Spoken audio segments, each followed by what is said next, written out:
तो एपिसोड की लास्ट में हम देखते हैं कि यूमी अपने मुंह में जहर को फोड़ने वाली थी। तभी जियान वहां आ जाता है और यूमी पूछती है, क्या तुम जियामा एम्पायर से हो? तो जियान कहता है, हाँ मैं जियामा एम्पायर से हूँ। अब आगे।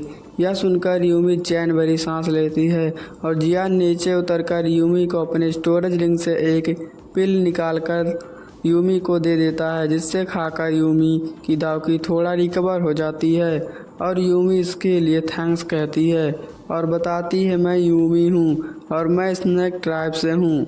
और जियान उन दोनों बंदों की तरफ देखता है, जिस पर यूमी बताती है कि आपको केयरफुल होना चाहिए क्योंकि वो दोनों बंदे दोवांग लेवल के चीजन सेक्ट के एक्सपर्ट हैं। जिस पर जियान कहता है, अच्छा ये दोनों बंदे गोल्डन चीजन सेक्ट से हैं। जिस पर वो दोनों बंदे जियान को ग्रीड करते हुए कहते हैं, फ्रेंड तुम जो भी हो, बस तुम इस मामले से दूर रहो वरना तुम्हें यहीं पर मरना होगा। और इन चूजों को पता ही नहीं कि वे किससे बात कर रहे हैं। वे जिससे मारने की धमकी दे रहे हैं वह उनका अब्बा है और उनकी जान से फट भी रही है क्योंकि जियान दुहांग लेवल पर होने के कारण वे लोग जियान की पावर को देख नहीं पा रहे हैं, जिससे उन्हें लगता है कि ये कोई मिस्टीरियस पर्सन है। जिस पर जियान उनकी बातों पर हंसने लगता है और जियान को हंसता हुआ देखकर उनमें से एक बंदा, जिसका नाम जिन जैन था, इसका मतलब कि जियामा एम्पायर के लोग बहुत दयालु हैं, फिर तुम मुझसे मत कहना मैंने तुम्हारे साथ अच्छा नहीं किया। और वह बंदा कहता है, हम दोनों को मिलकर इस बंदे को मार डालना चाहिए। और दोनों बंदे अपनी दावकी को निकाल लेते हैं और उन बंदों के चारों तरफ गोल्डन ब्लड घूम रहा था। यह देखकर यामी कहती है, इसमें से तुम एक बंदे को संभालो और दूसरे को मैं संभालती हूँ। जिस पर जियान कहता है, तुम यहीं पर रुककर आराम करो और कहता है, मैं इन दोनों से निपटता हूँ। यह सुनकर यामी कहती है, तुम्हें ज़्यादा स्टाइल मारने की ज़रूरत नहीं है।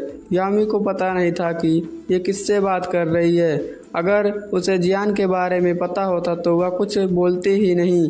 और उधर से दोनों बंदे जियान और यामी से कहते हैं कि आखिर किसे पता है कि यह लड़का कुछ कर भी सकता है या हवा में ही बातें कर रहा है कि इसमें कुछ खास है। और फिर वह बंदा कहता है कि आज हम फिर से एक स्ट्रांग पर्सन को मार डालने वाले हैं और फिर उसका नाम भी उन लिस्ट की नामों में शामिल हो जाएगा जिससे काफ़ी सारे लोगों को हम मार डाले हैं।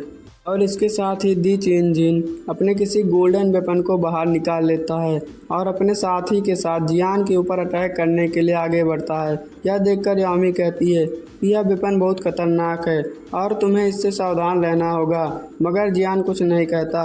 और यह सुनकर चिंजिन कहता है, ये लड़की, लगता है तुम्हें हमारी सीक्रेट वेपन के बारे में कुछ ज़्यादा जान गई हो, मगर आज तुम मरने वाली हो। और एक बंदा आगे से और एक पीछे से जियान और यामी पर अटैक कर देते हैं। और यह देखकर जियान सोचता है, अगर मेरे सामने दो रुआंग लेवल के बंदे भी आ जाएं तो मैं उन्हें आसानी से मार सकता हूँ। और वे बंदे जियान और यामी पर अटैक कर पाते तभी जियान यामी को पकड़कर अपने पीछे कर देता है।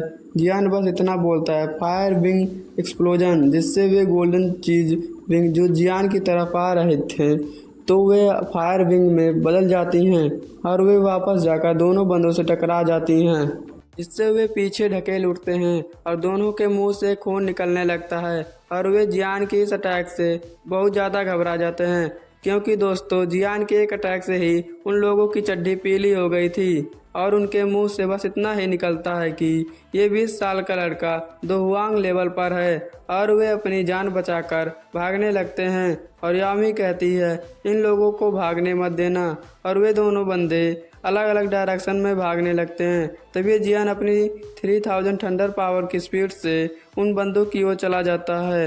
यह देखकर यामी कहती है, इसकी स्पीड तो क्वीन मेडुसा कितनी है। और इतनी ही देर में उन बंदों की लाश आसमान से नीचे गिरती है और जियान वहां आकर उन लोगों की लाश को एक लात मारकर कहता है, ये लोग तो बहुत जल्दी मर गए। यामी उन लोगों की लाश को देखकर सोचती है कि मुझे यह अलायंस का एक्सपर्ट लग रहा है और मुझे यह किसी भी दुहांग लेवल के एक्सपर्ट से ज़्यादा पावरफुल लग रहा है। तभी यामी पूछती है कि क्या मैं आपका नाम जान सकती हूँ? और जियान हंसकर कहता है, कमांडर यूमी, क्या आप उस ठरकी लड़के को भूल गईं जिसने डेजर्ट में आकर के गलती से क्वीन मेडुसा को नहाते हुए देख लिया था? और आप मुझे मारने के लिए मेरा पीछा भी की थी। और यह सुनकर यामी को सब कुछ याद आ गया था और वह हैरान होकर सोचती है कि कुछ साल पहले यह लड़का मुझसे बचकर भाग रहा था, तब वह दाऊसी लेवल पर था और अब तो यह दोहांग लेवल पर है। और यह लड़का इतनी जल्दी कैसे दोहांग लेवल तक पहुंच गया। सोचकर यामी बहुत घबरा जाती है कि कुछ साल पहले जियान को इसने लगभग मार ही दिया था और वो तो भला यह नैनका जिसने यामी के हाथों से इसे बचा लिया था। अब यामी डर कर पीछे हट जाती है और कहती है, अब तुम क्या करने वाले हो। और यामी को ऐसा लग रहा था कि जियान उन सभी चीज़ों के लिए यामी से बदला लेगा, मगर जियान कहता है, कमांडर यूमी, मैं आपको कब का माफ़ कर चुका हूँ। मैं जियान पुराने बातों को कब का भूल चुका हूँ। जियान का नाम सुनकर यामी हैरान हो जाती है, क्योंकि वह पूरे 1 साल से यंग अलायंस के साथ काम कर रही थी और उसे यंग अलायंस के लीडर का नाम भी पता था, लेकिन उसे यह नहीं पता था कि यंग अलायंस का लीडर दिखता कैसा है। लेकिन आज उसने देख ही लिया कि ये ठरकी लड़का यंग अलायंस का चीफ और यह कितना ज़्यादा स्ट्रांग है। इसके बाद यामी जियान से पूछती है, क्या आप ही यंग अलायंस के चीफ, जिस पर जियान हाँ कहता है। और यामी कहती है, कुछ साल पहले ये लड़का मेरे सामने झुकता था, आज मैं उसके सामने झुकने पर मजबूर हूँ। तभी जियान कहता है, मैं यंग अलायंस का चीफ नहीं, पर तुम इतना कह सकती हो कि मैंने जियामा एम्पायर की फैक्शन को मिलाकर वहाँ पर यंग अलायंस को बनाया है। और यामी कहती है कि वैसे तो आप बहुत गैर जिम्मेदार चीफ हो। यह सुनकर जियान के चेहरे का एक्सप्रेशन कुछ इस तरह होता है। गजब बेइज्जती है। तो यामी कहती, अगर हमारी क्वीन मेडूसा वहाँ पर ना होती, जो कि 2 जोन लेवल के एक्सपर्ट हैं, तो यंग अलायंस कब का ख़त्म हो चुका होता। जिस पर जियान हल्की सी स्माइल के साथ यामी से कहता है, वो मैं 1 साल के लिए डीप स्लीप में था, इसलिए मुझे कुछ नहीं पता कि 1 साल में यहाँ पर क्या हुआ। अब जियान पूछता है कि वहाँ की हालत कैसी है, जिस पर यामी कहती है, इस समय हालत बहुत ख़राब है। कुछ दिन पहले क्वीन मेडूसा और पॉइजन सेक्ट के बीच बहुत बड़ी फाइट हुई थी, जिसमें क्वीन मेडूसा और पॉइजन सेक्ट की लीडर दोनों जख्मी हो गई।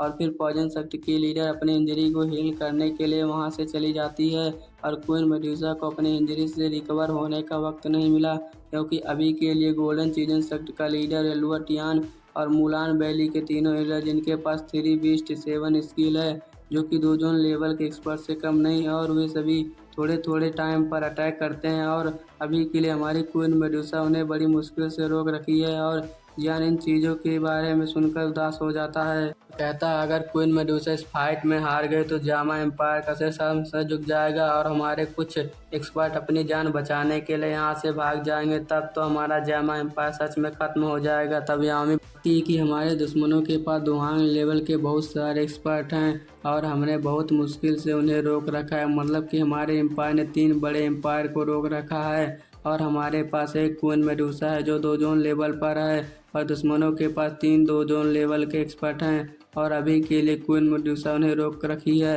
अगर फ्यूचर में क्वीन मेडूसा उन सभी से हार गई तो जियामा एम्पायर डूबेगा ही, और साथ ही में ये लोग हमारे सभी स्नेक ट्राइब के लोगों को गुलाम बना लेंगे और ये गुलामी मौत से भी बदतर हो जाएगी। और जियान यह सुनकर कहता है कि 3 2 जोन लेवल के एक्सपर्ट लगता है अभी के लिए सिचुएशन बहुत ख़राब है। और जियान कहता है, तुम जल्दी मुझे ब्लैक माउंटेन फॉरेस्ट की तरफ ले जाओ जहाँ पर ये सारी बैटल हो रही है। इसके बाद यामी कहती है, ठीक है, तुम मेरे पीछे आओ। और जियान आसमान की तरफ देखकर कहता है, लिटिल गर्ल जिया, तुम नीचे नहीं आओगी। और लिटिल गर्ल जिया वहाँ आ जाती है। हमें उस छोटी लड़की को देखकर कहती है जिसके पास दावकी विंग भी हैं। इतनी छोटी लड़की दोहांग लेवल पर। और जिया यामी की बात सुनकर कहते हैं कि मैं तुम्हें बता दूं कि मैंने कुछ ही दिनों पहले दोहांग लेवल पर ब्रेक थ्रू किया है। यह सुनकर यामी हैरान हो जाती है और कहती है, मुझे तो शर्म से मर जाना चाहिए, छोटी लड़की जो दोहांग लेवल पर है और इतनी प्रैक्टिस करने के बाद भी मैं दोहांग लेवल के पीक पर हूँ। जिस पर जियान यामी से बताता है कि दरअसल ये लड़की एक मैजिकल बीस्ट है और ये इतनी छोटी भी नहीं जितना तुम्हें लग रहा है, और तुम मुझे जल्दी से ब्लैक माउंटेन की ओर लेकर चलो। जिसके बाद जियान यामी और जिया ब्लैक माउंटेन की ओर उड़ने लगते हैं और हमारा वीडियो अब ख़त्म होने वाला है। तो गाइस, आप वीडियो को लाइक और चैनल को सब्सक्राइब कर दें। Thank you guys.